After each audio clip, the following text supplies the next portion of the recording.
Hey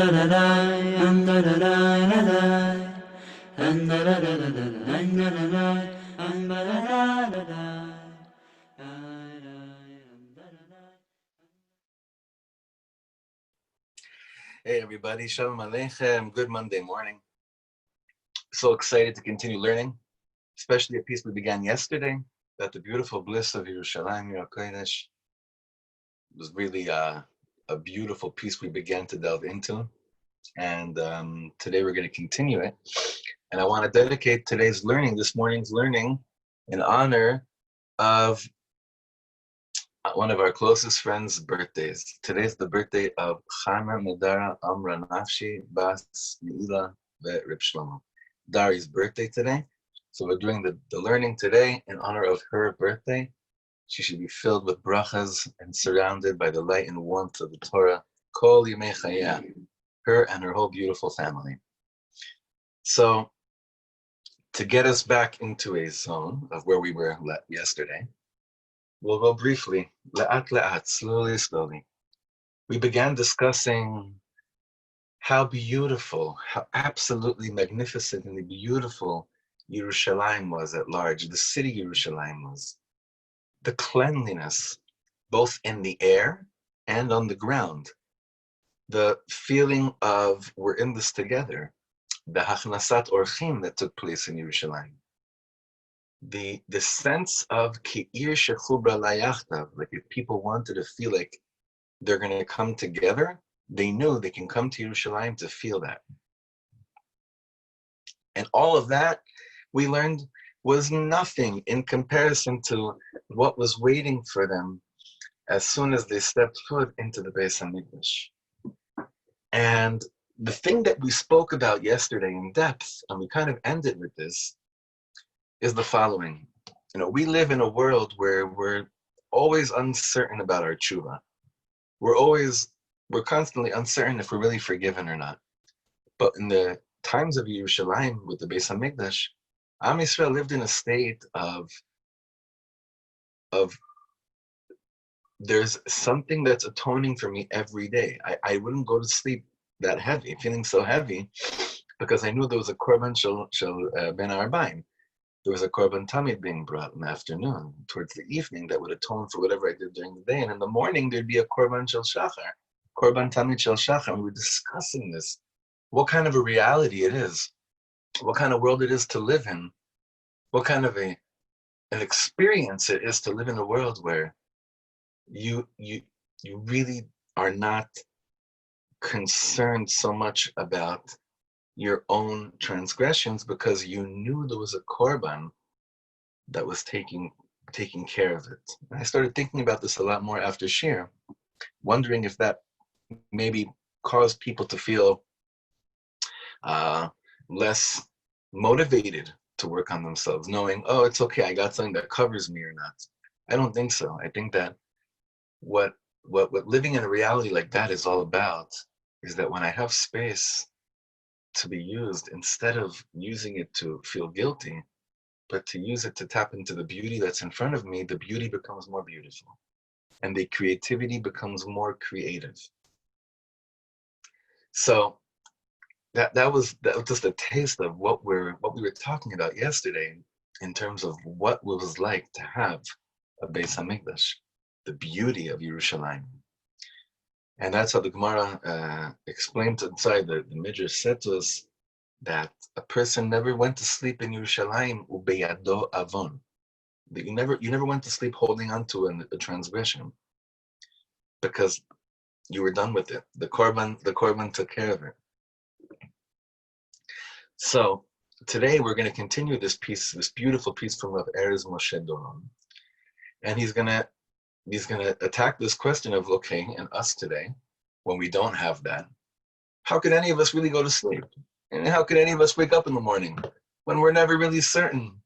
We don't have a korban tamid. We don't have what the Beis HaMikdash provided. Nachon, you don't. Now allow yourself a little bit more to tap into the pain of this time. Like Chazal tell us, it's true. Chazal said, if you allow yourself to be vulnerable enough to feel what we're lacking in this time, then eventually when it's rebuilt, it'll mean something to you. So let's go inside the text right now. We're going to continue from yesterday, and we're up to the third or fourth paragraph where it says Anu. 3 dots right there, Anu. Sort of Erez Moshe Doron, a big mashpia in Breslau, says like this, Anu. Gam im nashuv b'tshuva v'nitcharet al ro'a ma'aseinu, even if we do tshuva and we regret the evil of our actions, heichan kaparateinu, where's our atonement? Umi yimchak min nafshenu et roshem ha'chataim v'zuamatam, and who will erase from our souls the imprint and the pollution of the sins that we did? Meaning, does man stand a chance? Does a Jew stand a chance in a world without the Beis HaMikdash? Mebulbalim, we're confused, ovdei derech, lost our ways. Chasrei manoach ve'etza, we don't have any advice and we don't have any rest. Neguim betishtush, we're blurry. Umevuchat midiim, and we're constantly confused. We're constantly in states we feel like we're in a maze. Me'alchim anu al pnei adama, this is how we're walking on the face of this earth. The imagery is amazing, huh? Shokim b'neshiyat hashikacha al kol hatov she'avadnu, al kol hayofi v'achen shel emet she'en od be'yadeinu. We don't even remember what we once had and all the good that we once had, all the beauty and all the true grace, the chen shel emet, that we don't have anymore in our midst. Shebana lanu et beit habchira lechaper bo al kol avonotenu, is what we say in davening. That God created this, God built this building. He had us build this building to provide for us, I mean, for many reasons, but in this context, is that why did God create, why did Hashem have the Beis HaMikdash be built? So that man wouldn't spend his time walking around confused, not sure, unsettled. Am I really forgiven? Am I not? Am I on the right way? Am I? You know, this is what the Beis HaMikdash was there to provide. And he continues here, and he says, next line, Omnam mikol ktsot hagalut schufim udvuim chazarnu kebanim ovdim le'artzeinu. But what's happened now? Now, meaning the modern era, or happening now, I should say, with the influx of Aliyah that we're going to be experiencing. What's happening now is that we've gathered from all four corners of the world, very tired, very confused, but at least we're back here like lost sons, lost children coming back home. But the question we have now is, okay, we know that geographically, on a location level, we're in the right place. But in a soul level, do we understand what it means to come back to the right space? אבל כמה קשה קבלתם של בנים שווים שעיניהם נשואות אל ארצות ניכר, אל תרבויות זרות מבלי לזכור, מבלי להתגעגע לעבר המפואר, המצפה לשוב ולהיבנות. He says, but how hard it is to receive the returning of children, that they came home, but their eyes are looking at foreign lands, foreign countries, foreign cultures, without remembering or without longing to a glorious past to be rebuilt. Meaning it's beautiful, we came back home, but due to the lack of memory, due to the lack of masoret, of tradition, when you come back home without any intention of rebuilding home, but rather, like a famous politician once said, the Singapore of the Middle East, what a churban habayit, what a destruction of the land. You know, I'm always so proud. I have so many friends that are, Baruch Hashem, very matzliach in high tech, like all of us. You know, this is the age we're in, this is the era we're in. But when people that represent the Jews of Eretz Yisrael and speak about our hesagim, our achievements in the world of high tech as the main thing that we have established here, breaks my heart, because we could have done that anywhere. That we could have done anywhere with our cup, with our Jewish brain. That we could have done anywhere. When we speak about coming back to Eretz Yisrael, what are we longing to rebuild? Well, without any memory or a tradition that's ingrained in us to rebuild the glory which we once had, the maze and the confusion and the blurriness still resides. It still continues to be. So he says over here, what was it once? Aliyat me'ot alfei olei regel Yerushayim. The glory past, the glorious past was thousands and thousands of people that would come up for Aliyah Regel to Yerushayim, Bachogegim Kol Yisrael B'tzavta Chageim, where all of Am Yisrael celebrates together their holidays. Tzofim b'mareu nor'a hahod shel haKohen hagadol b'tzeto min hakodesh. And all of them would gaze with tremendous, tremendous splendor at the splendor of the Kohen Gadol coming out of the Holy of Holies. Ma'azinim leneginat haleviim aksuma. You'd have the best concert you could have ever imagined, listening to the nigunim of the Levim, and essentially ro'im pnei Shechina, seeing the face of the Shechina, whatever that means exactly, seeing the face of the Shechina. Omnam kulanu chashim chisaron. However, we all feel a lacking. Ach rak me'atim mibeinenu yodim likroto b'shem. It's true. This is a very deep line, very deep sentence. It's true that all of us feel some type of a lacking, meaning we could all sense something's missing. We're not here yet. It's not happening yet. Something essential is missing from the big picture. But Rav Erez says, the thing is, we don't know what to call this lacking. Kulanu schutim ad mavet milag politikaim ensofi. We are all completely despaired from any of the blabbering of politicians, as much as they might have good kavanah. Ze pashut lo ze. Mitlut mevisha be'artzot nechar. We are also so done with embarrassing dependency on foreign countries. Me'oivim mibifnim u'mibachutz, sheholchim u'merimim rosh. We're so done with enemies from within and enemies from outside that are lifting up their heads. Those are all things that each of us really experience, right? But he says here, Olam me'at meitanu mevinim, ki tachlit kol hamitzukot halalu echati.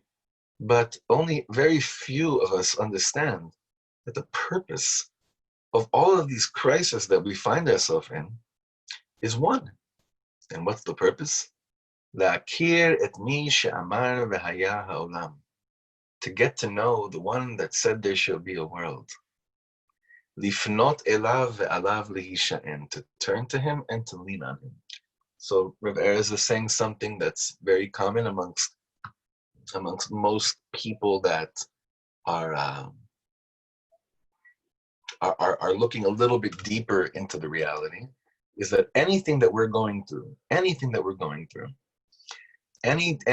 type of pain and hardship, and especially today with the utmost confusion, there's a purpose for it all. What's the purpose? The purpose is to realize to just rely on yourself. What does that really mean? The purpose of all of it is Hashem is saying, what else do I have to do to make you come and lean on me? What else? People have this it's an unfortunate concept of emunah, where they say that emunah really is a last resort. God wants you to use him as a last resort because he wants you to be a man, to be a gever, to be someone that you've worked on, to be something of an essence of a that tough guy or tough woman, whatever it is, but a person of essence that can, doesn't need to run and lean on God like a nebuch. But Hashem Yisbarach is saying that's not a bidi eved, that's a lechatchila. That's how it's supposed to start. And that's what Rav Erez is saying is the purpose of all this pain that we're going through, of all the confusion. Now let's go back to the times of the Beis Hamikdash. If I wasn't situated in such a state of crisis, and I actually wasn't so confused, and I didn't feel that lost, because I knew that the Ribono Shel Olam was accepting the transgression made on my behalf with the Korban Tamid of Shachar and Ben Arbaim, of the morning and the evening, then the question that I'm thinking about now is, did anyone ever feel the need to lean on God in a state of the Beis Hamikdash? Did anyone feel they needed God? Because if you have something, you don't necessarily feel like you need it.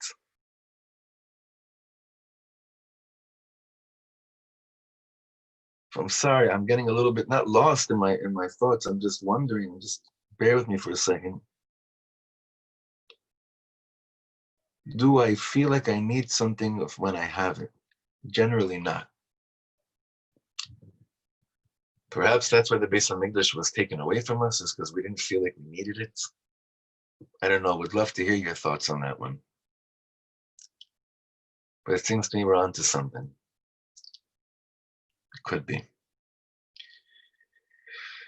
Could be. Okay, sort of Erez, let's go back inside.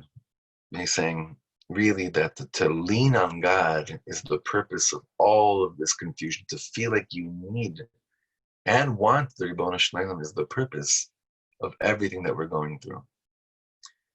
וכבר הבטיח לנו משה רבינו בדבריו האחרונים כי נכיר בכך. And Moshe Rabbeinu already promised us, this is in Ha'azinu, that we should recognize this. והוא אתה כי אני הוא, ואין אלוקים עמדי. Just see, I'm the one. There's nothing else but me. אני אמית ואחיה. I end life, I give life. מחצתי ואני ארפא. I squeeze you and then I heal you. ואין מידי מציל. I'm the only one that can, I'm the only savior. You have to be careful with that word, but you hear what I'm saying. גם in the next paragraph, גם אמונתנו בשליח האל, גואל בשר ודם, שיבוא וישים קץ למצוקותינו, איננה מפלט דמיוני שתכליתו לצמצם את חריפותו של האפור, המעומעם, הערפילי, השועט עתה בקור. Okay. So now Rav Erez says, and believing in Mashiach, I'm just going to paragraph, and I'm not going to translate word for word, but the juice of what he's saying over here is that our belief in a messenger of Hashem, in Melech HaMashiach, to come and put an end to all of our troubles, this is not some kind of like last resort. This is not like for the nebuchs that don't have koyach to keep the fight going. This is for the brave ones. Someone that's brave, a brave and courageous warrior, knows that while they continue to fight the fight, they're putting their emunah and their prayers into the promise of a Melech HaMashiach to come and save us. And don't think for 1 second that that is a sign of weakness. וכי יש יהודי בימינו שאיננו משתוקק לבואו של מנהיג אמיתי גדול, בעל רוח וחזון שאפשר ללכת בעקבותיו. Is there any Jew alive today that doesn't long for a real leader? A person, a big person, a person of big spirit, a person of a massive vision that we can full-heartedly choose to walk in their footsteps? I think that's also one of the biggest confusions of this generation, especially from people from, that people that are in their 50s and 60s, that lived in a generation with the Lubavitcher Rebbe, that lived in the generation with Rav Moshe Feinstein, that lived in a generation, excuse me, sorry, and even in the generation before that, people that lived in the time of Rav Kook. There were leaders, and it's scary, it's petrifyingly crazy that the leaders that we have today of that caliber are much less known. I'm doing big tshuva. I'm not saying they don't exist. They're just much less known. It's not that they're hiding. It's just that the world that we live in today has such a more difficult time to recognize their greatness. But isn't that what Erez is saying over here? We all want that. We all want someone that we see. This is a man, a woman of tremendous vision, This is a vision that is my vision too. It's my vision too. I'm going to go with that. I'm going to put my heart and soul into that. But where is it? So he continues, he says here, Halo kol ba'al lev ragish mevin she'akol kan rak b'intayim. Anyone with a sensitive heart understands that everything here is just this beinatayim, meaning in the meantime. Meaning beinatayim lo ratzui. It's this like unwanted in the meantime situation that we're in. Shedavar ma chadash shoneh lechalutin tzarich litzmoch mimenu. That something new, completely different than what we know of, must sprout forth from. Meaning, what we have now, we know is middle. It's in the meantime. Whoever believes that we have reached the goal, that we are, and this is a little bit of a, something we bring about, we speak about a lot more, much more in recent years, and it's okay.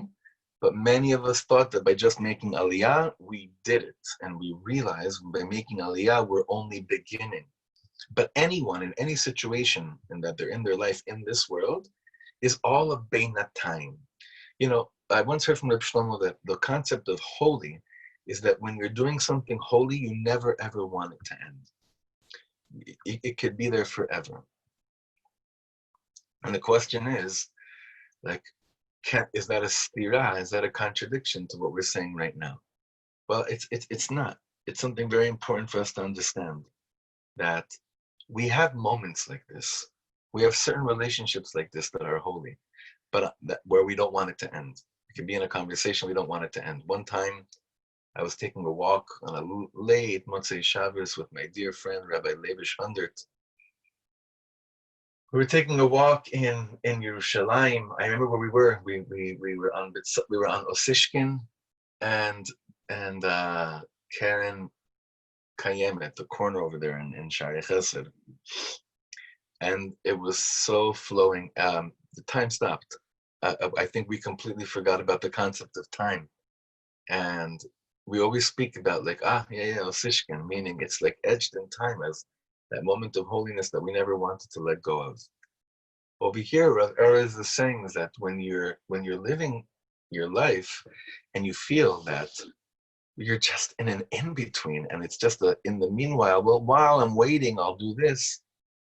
It doesn't feel so good. It doesn't feel so grounding. It's the grounds for the confusion that we're all in as we're anticipating something much bigger and much clearer than whatever it is we're in right now. I think many people have given up on the concept of that it'll ever be clear again. It'll ever be clear again. Like whatever, this is what it's like. But you have to understand that when our emunah in Mashiach, our emunah in the reality of the third Beis Hamikdash is a reality of clarity. It won't be confusing. It will not be confusing. עם כל האיפוש שאספנו בגלות הארוכה, ולמרות הקשיים בתקשורת בינינו לבין עצמנו, despite all the schmutz and all the confusion that we picked up in a long galus, and despite all the difficulties in communication between each other, ישנה נקודה פנימית ועמוקה שמשתפת ומאחדת את כולנו. There is an inner deep point which brings us all together. It unifies all of us. And which one is that? Alohi ha'ayefut hagdola mehasheken. Our tiredness is what actually brings us together. The things we're tired of. We're tired of the lie. Mehamilchamot me'ayeva. We're tired of hatred. We're tired of war. והצמא הגדול לחיים מתוקים ונכונים כאן בארץ אבותינו. And you know what else brings us together? This tremendous thirst to a corrected way of living here in the land of our fathers. That's what unifies us. That's what literally brings us together. כאן לפני שנים רבות מאוד, here in Eretz Yisrael, many years ago, ברך האלוקים את אברהם, אבי האומה. God blessed Abraham, the father of the nation. כל יהיה זרעך. so too will bring your offspring, ke'afar ha'aretz, u'chechochlei ha'shamayim larov. So he said they'll be like the dust of the earth and like the stars in the sky. It's interesting how to Avram, Yitzchak, and Yaakov, we were parabled, we were told by God we would be like something, and each of them is a little bit different. But to Avram Avinu, it's dust and it's stars. The question is, why are we compared to dust and to stars? So the Gemara tells us, Mevarim Chazal, Umazo, this nation, Kshehem Yordim, when we're off, oh, Gewalt, are we off? Yordim ad afar. When we go down to the dust. Uchshehem olim, olim ad lakochavim. And when we ascend up high, no one shines brighter than us. We ascend to the highest places in the world. It's such an interesting concept what he's saying over here, because it's so true. When we fall, we fall so low. Like when we hate, the hatred we have is so pathetically disgusting. But when we love, actually, that Israeli, actually, nothing comes close to it. Even all the hippies that say, hey, brother, sorry, all that brother, sister, doesn't come close to some guy that's waiting for you on a Friday afternoon with he sees you're tired and you're coming home from the base in the army, and he wants to load you up with wine and shawarma or whatever it is he wants to give you. Nothing comes close to that. That's the kochavim. And it's interesting, when someone is into Yiddishkeit and then they go off, whatever that means, they don't like just go off. They go off. They're out, so to speak. But then when they have a moment of wanting to come back to Hashem, they're not like, oh, it'd be nice to have a sweet relationship with you. No, it's kochavim. It's kochavim. We go back to the stars. That's how we were described to Avram Avinu. He's like, listen, your kinderlach, when they're lost, they are so lost. They may not even be aware of it, but when they're lost, they're so lost. But when they're found, there's no one more found than they are. No one more found than they are. And therefore, I think this is like a perfect, we're going to pause, we're going to stop here, and we're going to finish this piece on Wednesday morning. This is what, this is a very, very, it seems like this is a very important place for us to just breathe in, internalize that when we're beautiful, we're gorgeous. Our beauty, the bliss, the blissful beauty of Yerushayim is incomparable to anything in the world. But when we're ugly, Gewalt, are we ugly? And I don't know, it seems that we see both today at the same time. We see the most beautiful things in the world. We see the most beautiful people. And we see also things that, many of you know that I'm very connected to a certain singer who passed away 3.5 years ago. His name was Meir Ben Yitzchak. And he has a song on the last album that he recorded. It's an old piyut. It's an old traditional song that the Sephardim sing. I'm not sure when, but it's an old Sephardic song. And it's called Ayelet Chen Bagalut Tismecheni. And he was once interviewed about this song, and he was asked, why are you talking about the galut? You need to feel supported in the galut. Like Ayelet Chen is always referred to as the Torah. That Ma'alach Chen alomdeha bagalut tismacheni. When I feel so foreign, when I feel like I'm in exile, tismacheni, like you'll come in and hold me and carry me. So the interviewer asked him, he says, why are you talking about the galut? So he said, and he wasn't embarrassed to say this, and I think it's totally cool to say this. He said, sometimes here in Israel, he sees things that are happening, and he feels like it's galut. He says, galut means something so foreign to you, something that's very far from the way things should be. with murders, with cheating, we're not even talking about the obvious hatred. We're talking just about how certain things just are galuti. It's an exile way of acting. So on the one hand, we do have these moments of galut, and you feel the galut most when it's exactly the opposite of in a space level where and how things are supposed to be. Then you feel it the most. So I think that it's in our day and age, it seems to me that we're not speaking about it's either kochavim or it's afar. But it's mamish afar and kochavim. It's mamish dust and stars together at the same time, all the time. It's so weird. It's so confusing. Well, the confusion should lead us to just cry out to you, HaKadosh Baruch Hu, and say, we are trying so hard. Obviously, we haven't yet heard your word clear enough, with enough clarity. But I'm not going to give up on the moments where I do get a taste again of the bliss, of the beautiful bliss of Yerushayim. I'm not going to negate those and say, until it's all perfect, I'm denying the existence of the moments of beauty. Chas v'chalila, chas v'shalom. God forbid. Okay, Chevron, this is very special to be learning this with you. Bezrat Hashem will continue Wednesday morning to finish this beautiful piece, to connecting us to the heart of this tkufa of Bein HaMetzarim. Have a beautiful, meaningful, and very, very long day.